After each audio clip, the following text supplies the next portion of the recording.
you can start with the. I will be talking, just giving not in depth, but I will be giving not description of that. Yeah. But yeah, if any questions, like, feel free to. Should I continue on my part or? Yeah. Please share your screen. Okay, fine. I think it's really great. Sandeep ji has introduced the. I think can everyone see my slides here?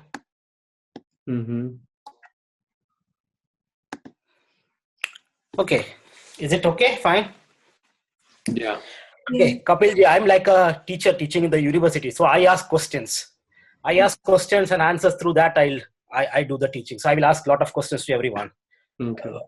Because that's an active participation, I feel. So be ready. Good? Yeah. Okay. So first I will talk with some general themes, talking about fractals, which Dr. Pai mentioned. Because fractals is the key to understand this Pai Paddathi, and that's the heart of this system. Now, I think everyone would have taken a look of this movie, Powers of 10. Did Kapil ji, did you see this movie? Powers of 10? No.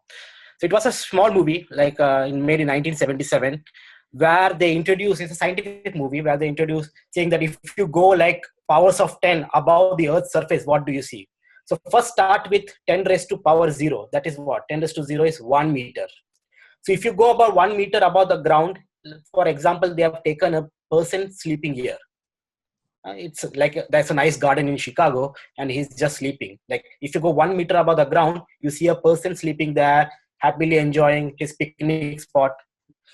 If you go 10 raised to 1, which is 10 meters above the ground, what do you see? The person is sleeping with nearby areas, the green grass and all. If you go to 10 raised to 2, 100 meters above the ground, what do you see? You see the neighboring roads. If you go 10 raised to 3, or 1 kilometer above the ground, what do you see? You see basically a part of the city maybe. If you go 10 raised to 4, 0, 1, 2, 3, 4, 10 raised to 4. 10 raised to 4 is 10 kilometers, which all your flights go at that height. What do you see? You see the city. So go on doing that, 10 raised to 5, then 10 raised to 6, 10 raised to 7. You see the whole Earth, like a part of the Earth, then the whole Earth, solar system, nearby planets, then you see galaxies, you see stars and all. So like as you go above and above, you see all those galaxies and all those stuff. So that's you go higher and higher power. Now go back, like starting with 10 raised to minus 1, which is what? 1/10 of a meter, which is maybe 10 centimeter. So 10 centimeters. So this person is placing his hand, come back from higher scale to the person level, like 1 meter scale, and go back to the lower and lower scales. So what we have done, we have gone like expansion. Now we are going smaller and smaller scales. So you see this hand of a person. Now go 10 raised to minus 2 meter, which is like around 1 centimeter. You will see the ridges in your hand, correct? Up curves. Then you go deeper, 10 raised to minus 3. You will see much more like our hand, our body is not smooth. There are curves. Like then you go further and further. You go and inside cells, DNA. Then you see all those molecules, all those atoms, and protons, electrons, further and further. So these are like powers of 10, fractals basically. Now, why am I saying this? And this is a beautiful movie, Powers of 10, very famous movie. You can see in YouTube. Why? What is interesting is, if you go and see this is a network of galaxies. When you go higher and higher scales, each single point here, yellow color, is basically clusters of galaxies. It's like a network of galaxies. When you come to a human scale, when you see analyze your brain, there are neurons, that basically neural network inside the brains. The structure is so similar between the clusters network of galaxies and the neurons. If you go, this is quark gluon plasma. Like when you see molecules are made up of atoms, atoms are made up of protons, electrons, protons are made up of quarks, and these quarks interact with gluon. So that's like one of the stages which I have shown. So all the stages you see, there's like network connection. There's a similar resemblance of the universe in all the three cases, like from galaxy scales to a human level scale to a subatomic particle scale. So universe is alike at all scales. That's the power of fractals. That's what Dr. Pai was saying. Part as a whole. No? It's like part as a whole and whole as a part. Correct, Dr. Pai? That's correct, yeah. That's the key for this pi Paddathi. Now, how does that play? That I will explain. So far, so good. Yeah. Point is, universe is alike. Brilliant. Alike at all scales, whether you be a human brain or a galaxy or subatomic particles, no difference. So you are representing the cosmos basically. Take a simple model, forget about all those higher scales, like school. When we learn in school, Earth is going around the sun. That's at a much larger scale. Sun is like around 700,000 kilometer in radius. And Earth is going around that. Earth is like 6,000 kilometer radius. A rock body around orbiting around the sun. The same model holds true for proton and electron in an atom. Like proton is about 2,000 times heavier than electron, and electron is moving. So the pattern of Earth going around the sun and the electron going around the proton is again same. But they are two different scales basically. But still, the universe is same. They follow the same pattern. So that's one. That's the fractal system. And now we come to the main number 9. What is this concept of 9? 9 cycles, 9 Rashipada, 9 soul cycles. Why we have this 9? Now, if an entire mathematics, if you see, the numbers are basically 1, 2, 3, 4, 5, 6, 7, 8, 9. After 9, what happens? Like humankind was stuck up for a long time back. 0 was invented by Indians, they say. They were not able to move forward. Then came the concept of 0. Now, if you take 0, 10, which is 1 plus 0, again it comes back to 1. So after 9, you reconnect back to 1. 1. Similarly, 11, 1 plus 1 is 2, 3. And the entire sequence went like 20 and then go to 100 and 1000, whatever number you take, you can break down and again you will come to a single digit which is between 1 and 9. So what is 0? 0 is that connecting factor. 0, what does 0 do? 0 is connecting between negative integers, negative numbers and positive numbers. That's like a connection. 0 is like a connection, black hole, 0. It's like the Gandanta point. It's like a Gandanta point, exactly. Yes. Like after 9, we all were stuck. What to do? So they introduce a concept of 0, connection to higher level now. Like basic level, single digit to now 2 digit. That connecting point was 0. That's the beautifulness of 0.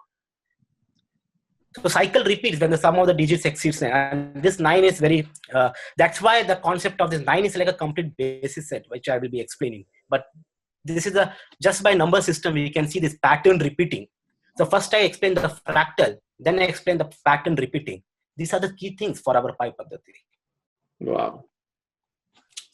Now what is coming? Now these were all basics. Now let's come to astrology world. First we said Gunas. There are 3 types of Gunas, Rajasic type. So first is one qualitative aspect, Gunas. Then we said 3 Gunas, Rajasic Guna, Tamasic Guna, Sattvic Guna. We divided this Guna, which was a major entity, into 3 parts, Rajasic, Tamasic, Sattvic. Then we went one step further. We said the Rajasic part be divided into 9 parts. And that's what Ashwini to Ashwini. Now we call it as nakshatras, but I feel it's like a generalization. It's like a manifestation of something of these gunas. Ashwin to Ashlesha from Rajasic, Maga to Jeshta is Tamasic, Mula to Revati is Sattvic, all 9 nakshatras. And then we have padas. So this is what we have fractalization. Coming from gunas, dividing into 3, then we made into nakshatras, then we made into padas, all those. So it's all fractal. You can see the pattern of fractals. So coming, breaking down into step by step. So it'd be like 27 padas, Yeah. 27 padas, 27. So 108 padas. Yeah. 108 padas. And that's what here it is. Cycle of 9, like 27 nakshatras. Again, the concept of Sorry. 9. Yeah. Mm. It's like 27 nakshatras. 2 plus 7, again 9. How many padas we have? Each nakshatra has 4 padas, 27 nakshatras. 27 multiplied by 4 will give you 108. And 108, add the digits. 1 plus 0 plus 8, 9. And what I did here, each gunas was having 9 nakshatras. 9 nakshatras means how many padas? 27. 27. 36 padas. Like one, Oh, sorry. 9 nakshatras, 36 padas. 36 is again 9. 36 is 3 plus 6, again 9. And that's what one soul, when we talk about one soul cycle, we have 3 nakshatras. So this concept of 3 and 9 is very mysterious. Now imagine how many planets we use in astronomy. We say 9 planets, sun, moon, the 5 planets, Rahu and Ketu. Why they require 9? Why not 8? Why not 7? Why not 10? And Rahu, Ketu are not planets. You cannot see them physically. It's not like something Right. physical. Rahu and Ketu are invisible. We invoke those in points basically. I think to complete this 9 basis set of 9. Rahu and Ketu. So that's the power of 9. Like you need this when you have the structure of 9. That's like Navamsha, very important. Why don't we give much importance to Saptamamsha or D7, D10, D60? There's so many divisions. Why does Navamsha become so important? That's somewhere that magic of 9 is hiding there. It's the path. It's the path of the soul. Yeah. The Navamsha is that, absolutely. And has something to do with that number 9 is the stage of completion. It's so funny that besides 9 planets, we also have like Upgrahas, 5 or 6 Upgrahas. Yet we don't use them. Even though we know them, we don't use them psychologically because we're just stuck with number 9. Stuck with number 9, exactly. You see? So anyway, so these are some like why we use 9, why the soul cycle are like 9 soul cycles, and like Rashi Padas 9 and the pattern repeats. No, the hidden secret behind 9. Yeah. There are many secrets, of course, which I just thinking and I came across few points. Okay, so this was one other interesting, which Dr. was when we always talk about Rahu and Ketu. So as we said, total gunas are 3: Sattvic, Rajasic, and Tamasic. So 3 is what? 3 raised to 1. And each guna, we put 9 nakshatras because there are 27 nakshatras, and we place 9 nakshatras into each guna. So each guna has 9 nakshatras. Oh, this is something. Hey, man. Who's doing my pictures? Oh, no. Oh, he's my favorite admirer now. So 9 is 3 square, correct? Like 3 raised to 1 is 3 gunas, and 9 nakshatras. 3 square is 9. Now from here we have two steps. Either you expand or you go basically divide. Now if you expand like 9 nakshatras, if you multiply by 3, 9 times 3 is 27. 27 is again, remember, 3 cube. 3 cube is 27. 3 times 3 times 3. Mm-hmm. If you just multiply this 9 times 3, it's 27 nakshatras, which can span the entire zodiacal belt. 27 nakshatras, 27 zodiacal belt. What you are doing? You are taking one system, multiplying by 3. You are basically doing telescopic view. It's like Rahu. It's like multiplication on one hand.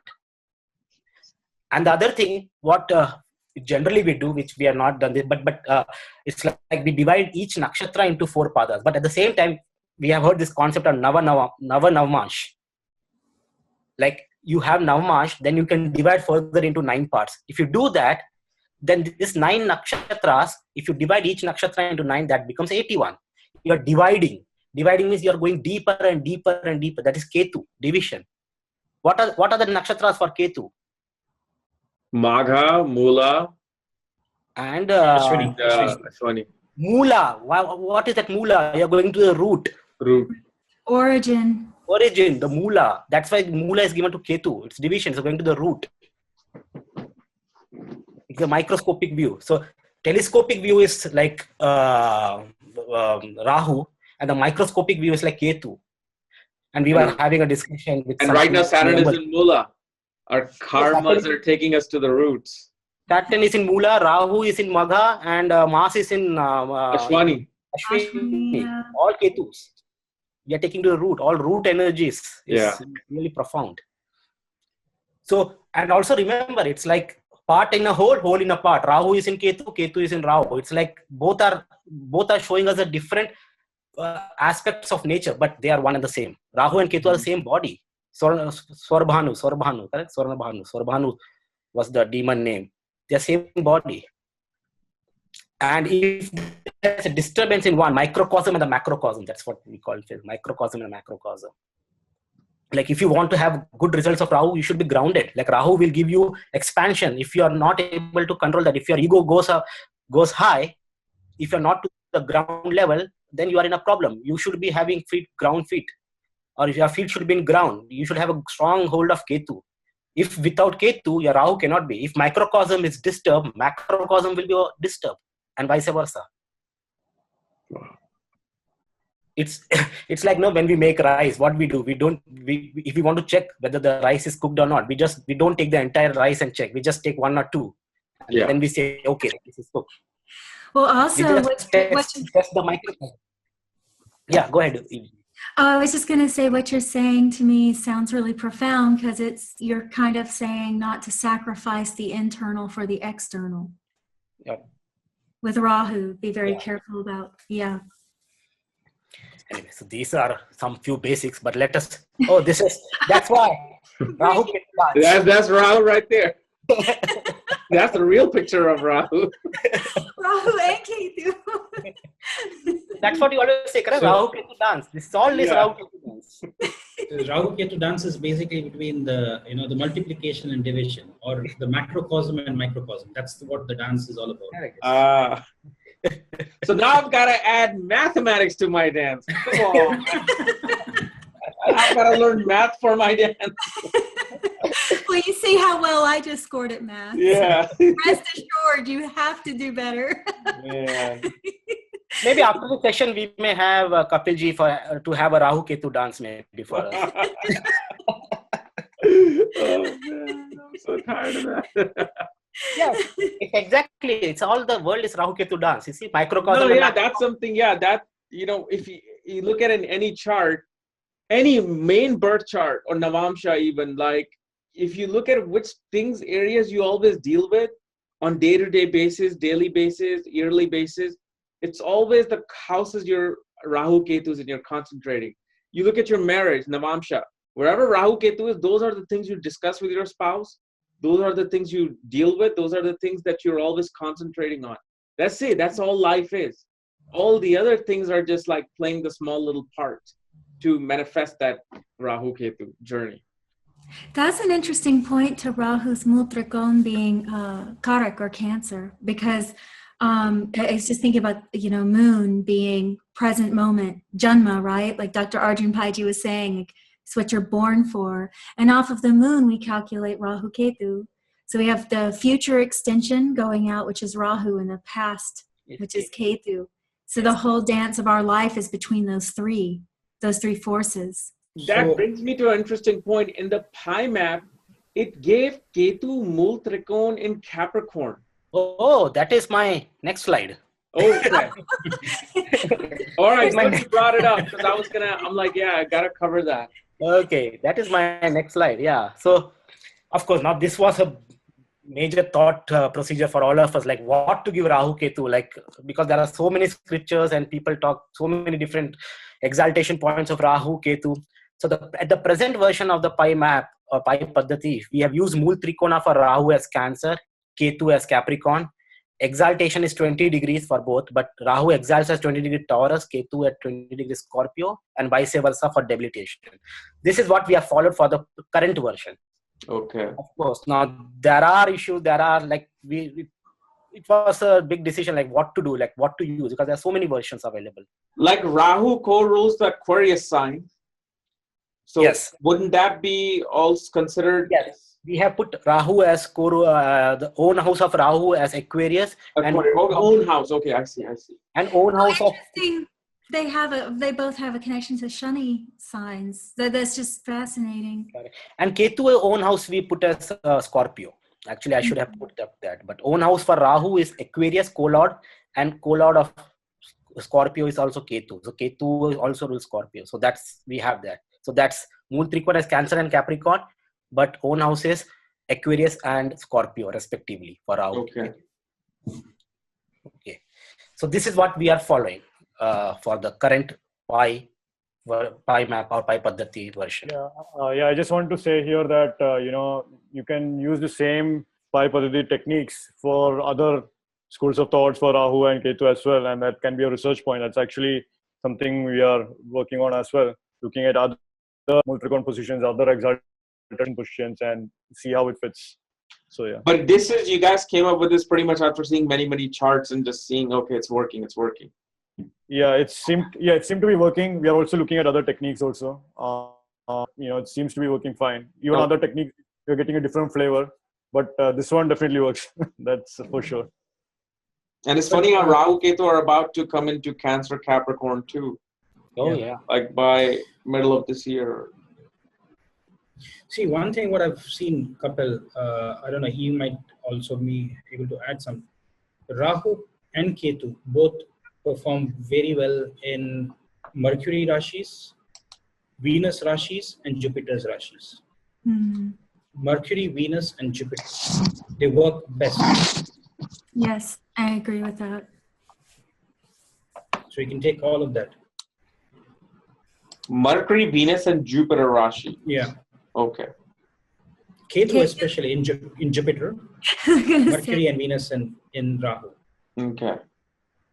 Sorry, Rahu and Mercury and Venus Rashis. I see. Yeah, because Rahu exaltation we can see in Taurus, 20-degree Taurus, which is a Venus Rashi again. Okay, so with that, now we will go to the actual pi table now. Pi table we can call. I know this is a small font, purposely I put this, and then we will go and explain to a bigger font version. So this is what the pi table will look like. Like these are all the numbers. You will go through Rashi, Nakshatra, all those are the columns which I made. And I think now what I will do, I will shift to my Excel sheet for pi table thing, and then I will explain accordingly the concepts there. Okay. So, Kapil, why we did this was some people are visual, like what Sandeep has shown it through the chart, but some people are not visual. Some people understand. I've seen some of them. Yeah, I'm more visual. Yeah. I know some people are myself. more analytical in that sense. Analytical. So when we did this with our class, I saw that many of them would connect with the tables, and many the rest of them would connect with the visual thing. I'm a visual guy, but I thought we should get this element also. No, to absolutely. help other people understand. I am like a table guy, so for me it was like I need a table thing.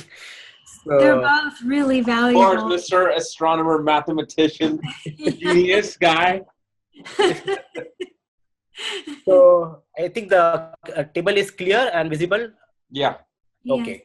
So the first column you see, we have put all Rashis: Aries, Taurus, Gemini, so on and so forth, which is normal.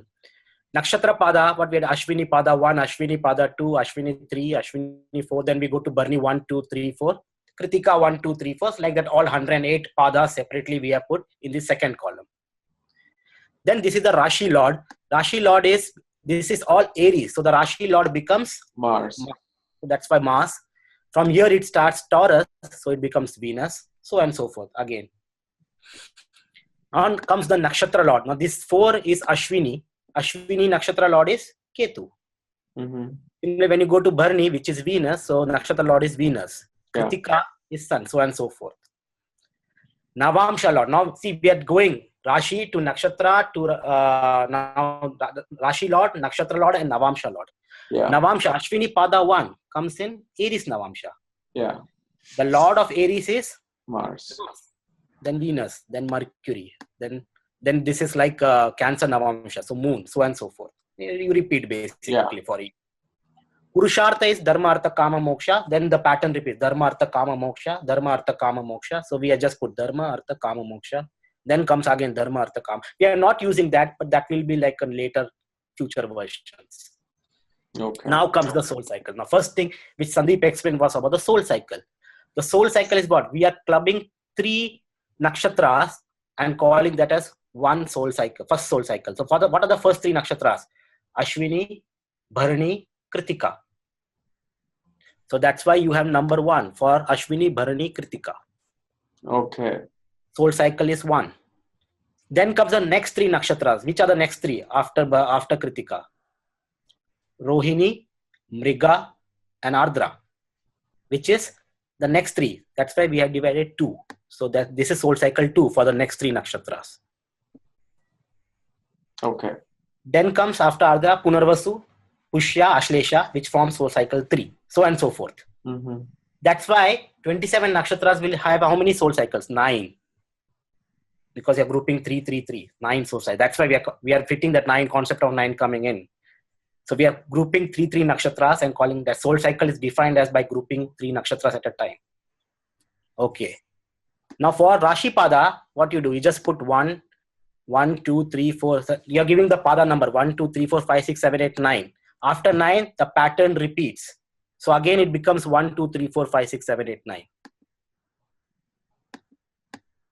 Okay. And that has to be repeated. So this is just pada number. You just put the pada number as 1, 2, 3, 4, 5, 6, 7, 8, 9. Then again continue. 1, 2, 3, 4, 5, 6, 7, 8, 9. That's how you will get the pada numbers, Rashi pada numbers.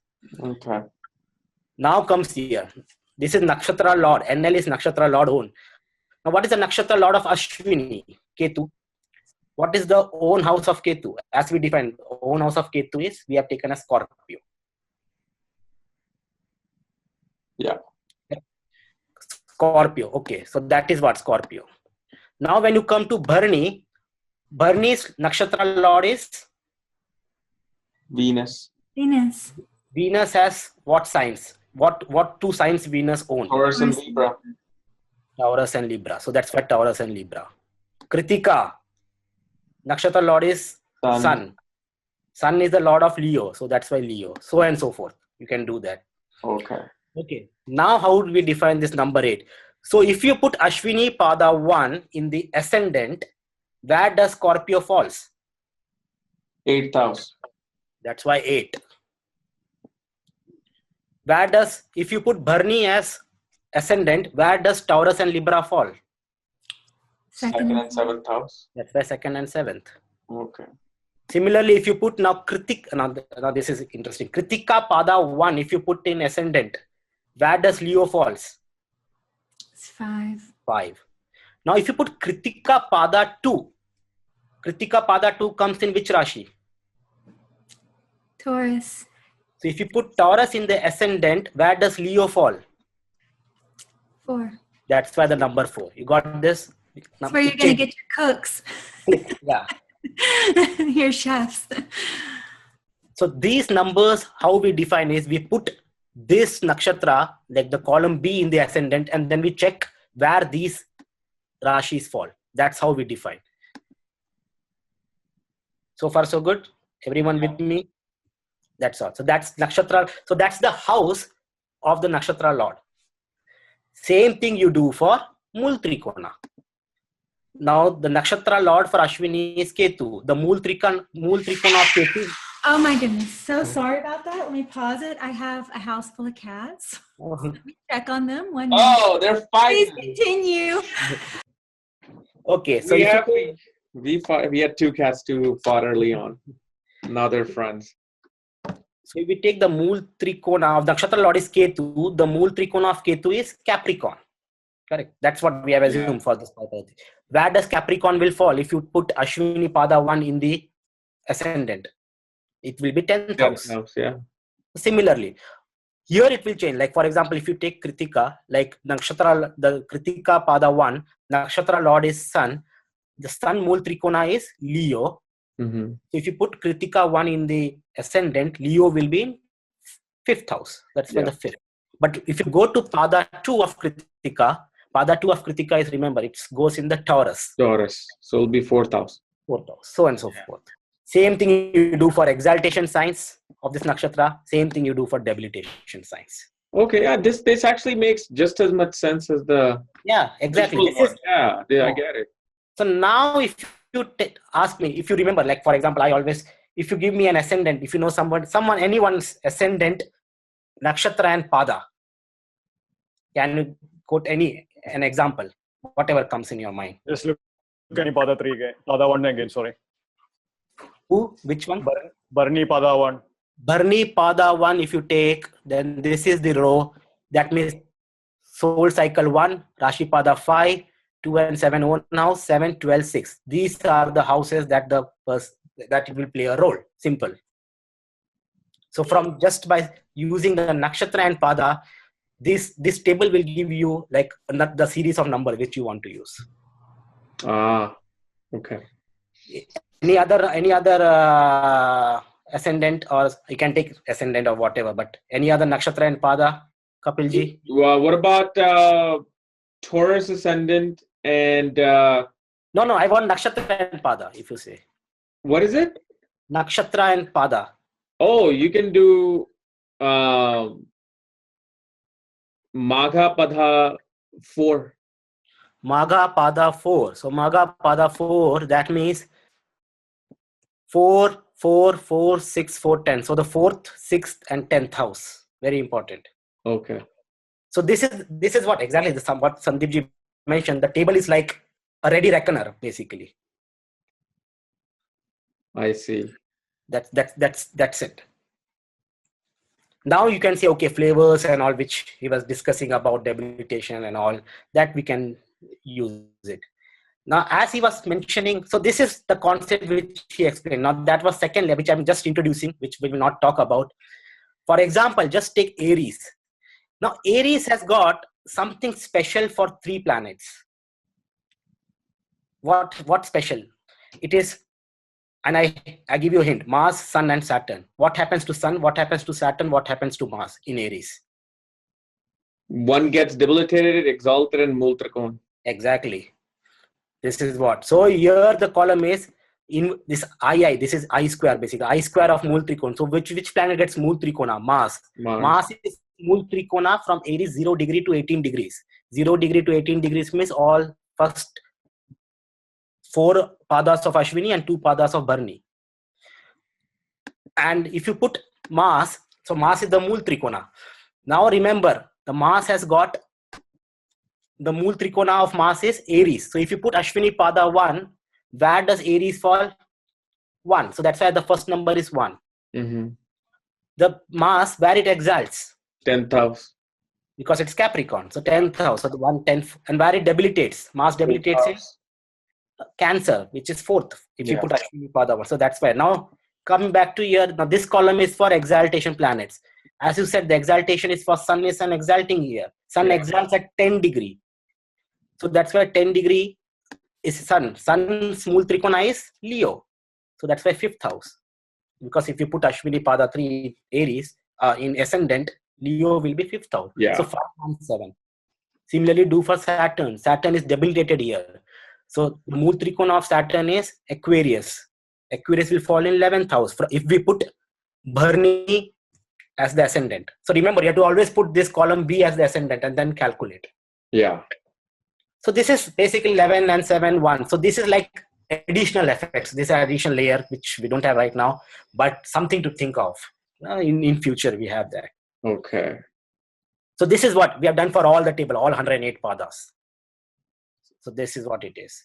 So, for example, like we were talking about Saturn being in Bharani Nakshatra, and from Bharani, Venus will rule the 2nd and 7th house. So now what you're also telling us is that you can also see that Sun is exalted in the sign of Aries. Correct. It is Multrikon 5th from Saturn, and it will be debilitated 7th from Saturn.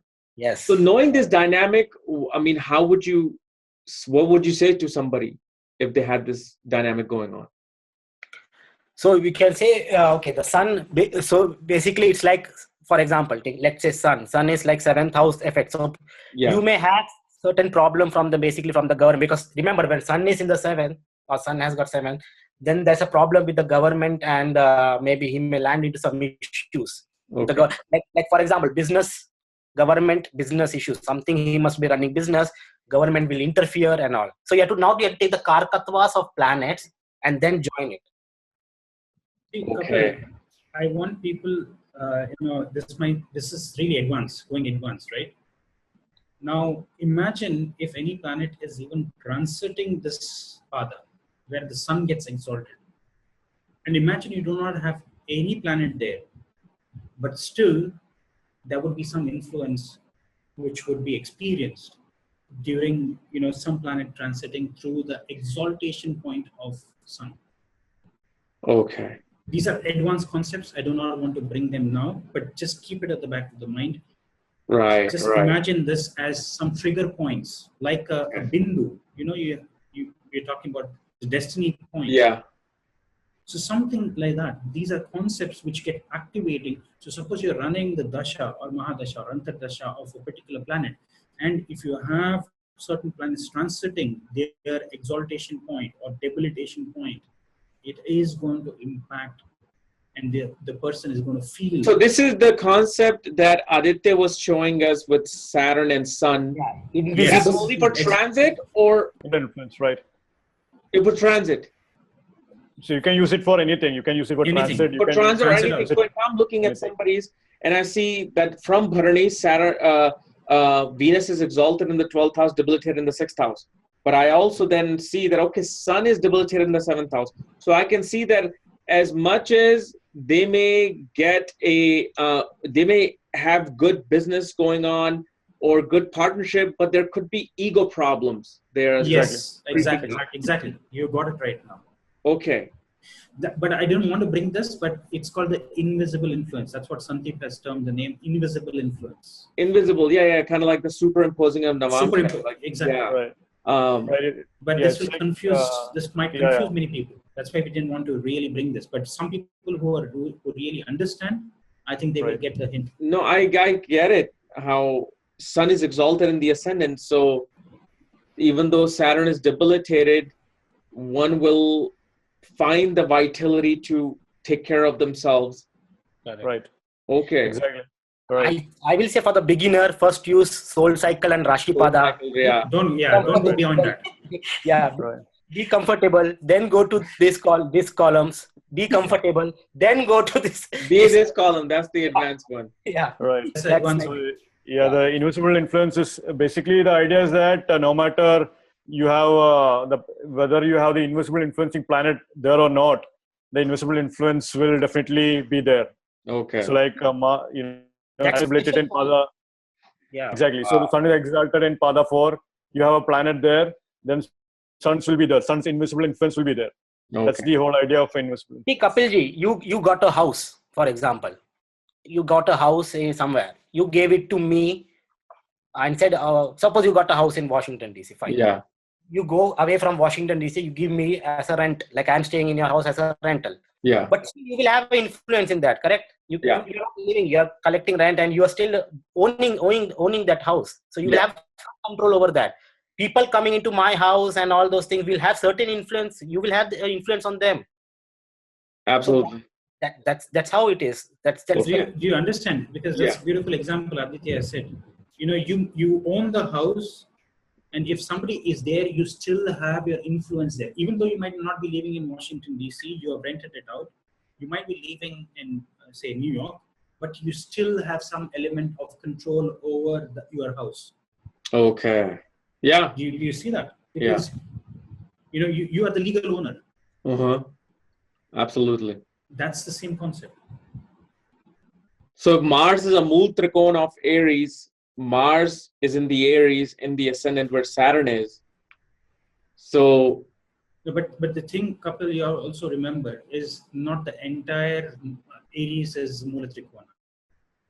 Yeah, not the entire Mars. Yeah. So only a certain Pada, the first Pada till would be the Mool Trikona. Aditya is not 18 degrees. Pada, sorry. 0 to 18, 0 to 18. Yeah, just like Shani's transiting now, Jupiter's Mool Trikona. Yeah. It's only Mool Nakshatra. Yeah, actually. so the fourth Pada of Bharani would be the Mool Trikona of Mars. Okay, I see. Okay, so you are considering the Padhas as well. Okay. Yeah. Okay. Kapil, one more thing I want to really share with your viewers today. I think all the panelists also today will agree with me. Is whenever you see people will say, okay, Venus is in Virgo, so it's debilitated, and you freak out, isn't it? Yeah, absolutely. But the deep debilitation influence of Venus is only experienced around 28 degrees, 1 degree either side. That is the real spot. Yeah. But I'm not too worried about a really deep debilitated Venus because it's Virgo Tamsha also. Because it falls in the same house in the Navamsha. So that's what this fear mongering is all about. If you have a Venus sitting at 15 degrees in Virgo, you can still not have the debilitation impact. You might have Mercury, because you're sitting in Mercury. So because Mercury gets exalted at 15 degrees of Virgo. So you have a Venus sitting at 15 degrees of Virgo, you will get the invisible influence of an exalted Mercury acting on your Venus, and you still believe, and people will go, go bonkers thinking that, okay, I have a debilitated Venus. What am I going to do? You would be you could be an intellect. You could be very intelligent in your workplace. You could have so many good qualities of Mercury coming and imbibing, but people do not understand these concepts. That's why we said, let's bring this. Yeah. Do not ever think that you have a Venus in Virgo means you're doomed.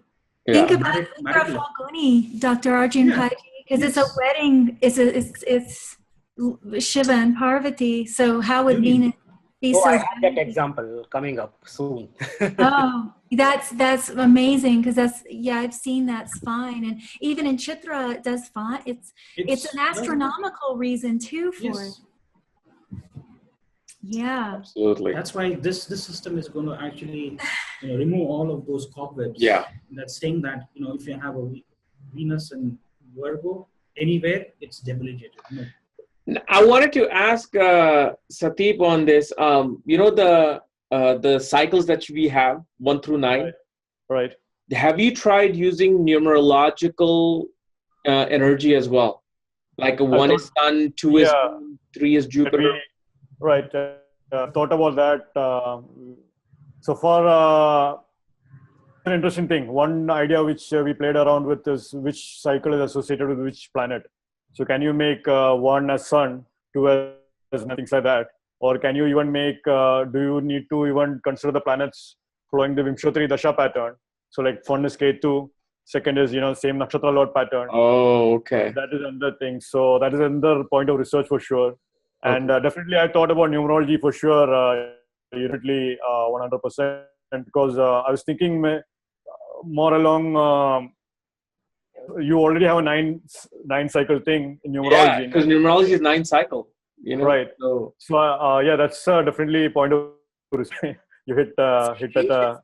As you guys are talking about this, because you think about, like, let's say what Kapiel was saying about Jupiter being 3. So, but not only that, you look at soul cycle 3. So you have mantra siddhi here, the mantra siddhi that happens through that soul cycle, because you have Pushya in the middle.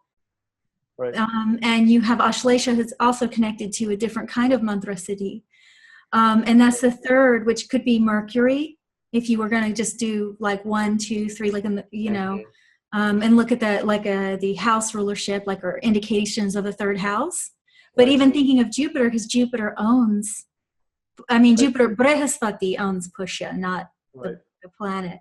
So that's an interesting just example. I bet there's applicable things to every soul cycle. Definitely. I'm sure there is. That's a point of research. I'm sure that, there's going to be some connection for sure. Because how 6 is connected to Venus. Right. 6 is also, like Dr. Pai said, Prarabdha Karma. Mm-hmm. And, 6 is also deals with deaths and health and whatnot. So, when I was looking at the cycle, naturally my brain, the very first thing is thought of was numerology. I don't know, for some reason, like cycle 1, cycle 2, cycle 3. So this was excellent. Now I'm going to have to divide this in 2 parts. I'm going to upload part 1, part 2, because this is so much more information that, we guessed that. Yeah. This went so long. So this is good. They'll get a part 1 and then part 2. Okay, so far so good. Any questions in this table? I will go back to my presentation. Okay. Beautiful. It's beautiful. Thanks. Now I will go back to my presentation here, and I think I have only few examples now. I just like to give few examples, and that will be my conclusion. Yeah. So this is what I'm explaining in my slides. I think everyone can see my slides. I think this is what I was explaining the slides. Now, I was just saying, if you go in Cosmic Insights and you put Pi Paddathi, now this one example I gave as Purva Bhadrapada 4, it will give you the Sattvic cycle, the soul cycle number, Rashi Pada, 5th exalted, Mool Trikona, debilitated house lord. So they are just calling this, we are not talking anything about invisible influence right now here, but that's like a future thing, but something, just the basics. So now, coming to I had this last slide where I just give this one example about Shiva Parvati marriage. Now, this was again, we were chatting with Dr. Pai, and Dr. Pai gave the example of how this Shiva's marriage happened in the Uttara Falguni Pada 1 nakshatra, basically. And it was said that Garga Rishi was sitting with ephemeris and he was looking for moon. Like Shiva started his Bharat in Purva Falguni, and the wedlock was exchanged, the vows were exchanged during Uttara Falguni nakshatra. So, and because Shiva has got early wife Sati, which was like, we know the story of Sati and how she got separated from Shiva, and then because of Daksha Yajna and all. So Garga Rishi was sitting for a muhurta, basically, for Shiva's marriage. And he was looking when the moon is transiting Uttara Falguni. Now remember, not Uttara Falguni. So he was sitting because he was waiting when the moon transits Uttara Falguni. Then he asked Shiva to marry at that time. So what is Uttara Falguni 1? First of all, Nakshatra Lord. What is the Nakshatra Lord of Uttara Falguni? Sun.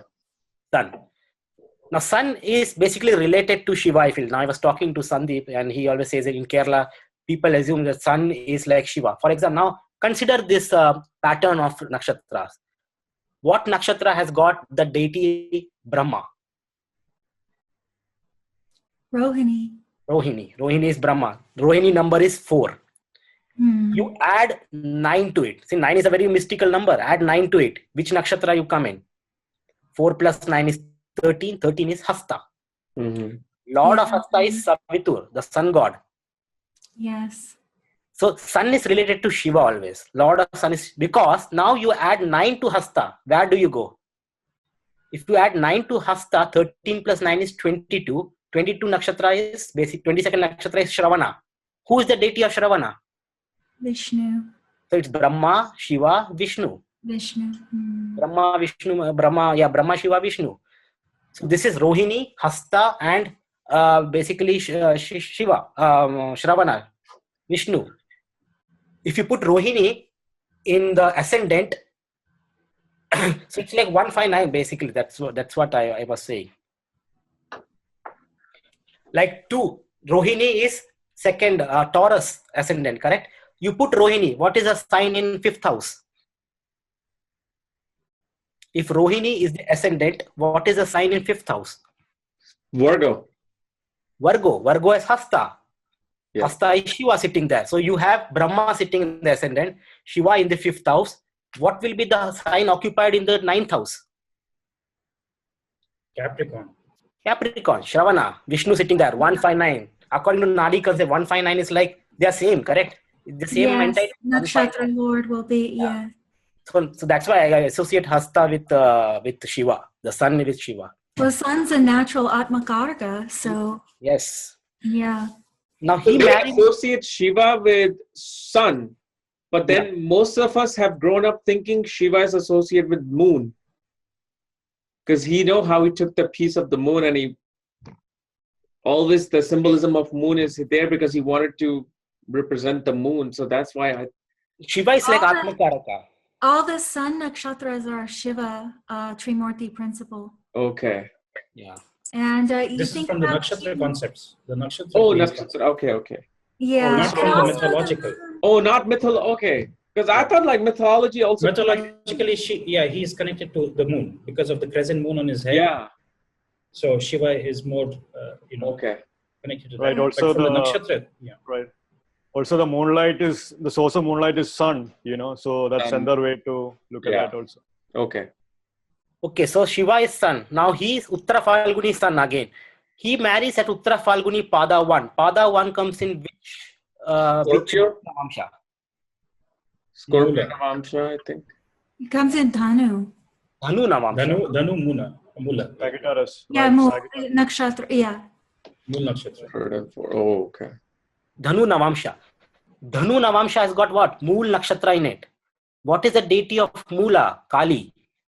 Parvati. Shakti. Adi Shakti.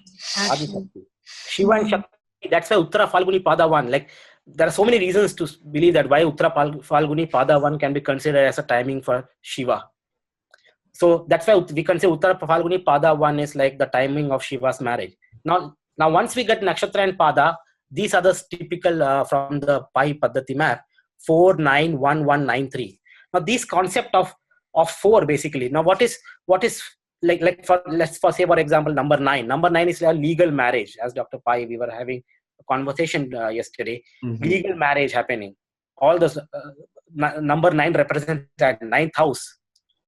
And so I say actually, where a marriage is solemnized in the presence of relatives and parents. That is 9th house. Dharma, as per the dharmic rituals, which is done. Correct. And what is 4th house? 4th house is 10th from 7th. 10th from 7th is karma of wife.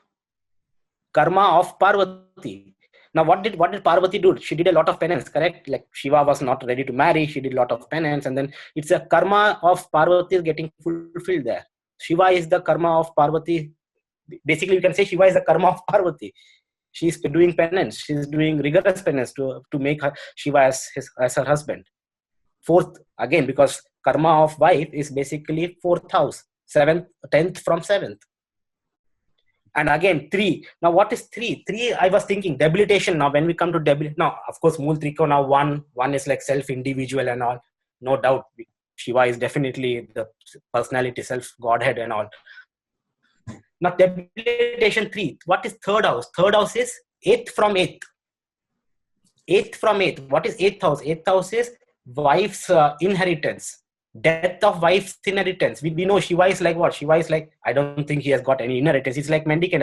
Like basically, he doesn't have anything, no possessions. He just want to meditate. Yeah. Nothing. So it's like, again, 3rd house, you can see. And 8th from 8th, and Shiva, we know the story of Sati and all. Again, 8th house is also considered death house. I've seen charts. Let me see, my own chart, where I've seen that when 3rd house gets activated, you face like death-like situation. Third house becomes an important for that because 8th from 8th, Bhavartha Bhavam principle. So Yeah, all Shiva, just, yeah, in-laws for Shiva are not. Not ideal. Everybody got Shiva in-laws, man. So I think this was just one example which I thought to give. We can go charts after charts after chart, but this is not the point. We just want to give the concept to people and just introduce this table form. And I think that's all I have for this session. Great. I hope people are not feeling that way. I know why you put that, man. Like, huh? What Now it's time to think. Wow, this was like this is what we needed, like exactly why the 9 is there, why the 3 is there, all the information. So this was very detail oriented. So I'll just divide this in 2 parts and upload it one every other day. You should study really constellations, should observe, and then you should study astronomy and astrology. Marvelous. No, absolutely, it makes sense. I mean, like they say, as above, so below. So, exactly. Like you showed that the neurological currents of the galaxy to the below here, neurological currents of the mind, of the brain. Hopefully, Kapil, what we'll do is Right Eve and me might be doing a video on, is it Shukra, Eve? Yes, Dr. Paiji, I would love to. I've already got the info compiled. Yeah. And And we will show you how astronomy, video. astronomy, mythology, and Jyotish, they all work very well. Wow. Everything in astronomy is there in mythology, and what is there in mythology is there in astrology. Okay. They're all very, very interlinked. Anyway, Eve. So I think now it's time for this, man. Time for this now. Oh, man. Time for his dance, man. Like, turn that thing on, like, get it going. What do you think of the Rahu Ketu dance? Oh, yeah, exactly, Rahu. Thanks, Kapilji. Thank you very much. Thanks, everyone. Thank you so much. And then thank you, Satip, for coming here as well. And then tomorrow, you two have to be at 10:30. Don't forget it. Is it in the morning? It's 10:30 in the morning. Oh, God, your time. My time.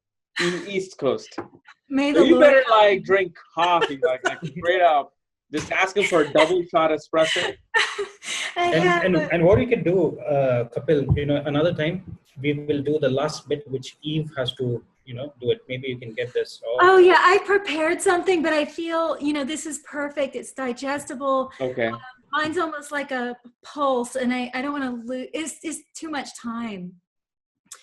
Everything happens at its right time. And Dr. Paddathi, we can even do it because maybe you could expound on things or whatever. I could add it to Venus because it's what it is going on Pi map with Saraswati Yoga. Okay. Absolutely. No, do that. So yeah, that was a Bill, you want to do it too? Maybe we can do that. Yeah, because that you could actually see the invisible influence of the planets activating yogas in the chart. That was very surprising. Like, interesting. Do you ever wonder, for instance, why certain people personify a yoga and others don't? Rabindranath Tagore, you cannot tell me that man he exemplifies Saraswati Yoga. He fits everything that it says it produces. And there's a reason. It's not just because Mercury, Venus, and Jupiter are in a certain position. There's too many people that have that. You've got to have more. And with the Pi Paddathi and with using nakshatras, just looking at the Navamsha is so important. Then this is a very powerful Saraswati Yoga. For starts, all of the planets, all of the grahas are in Pada 3. Just that alone. All of them are in the Kama Pada.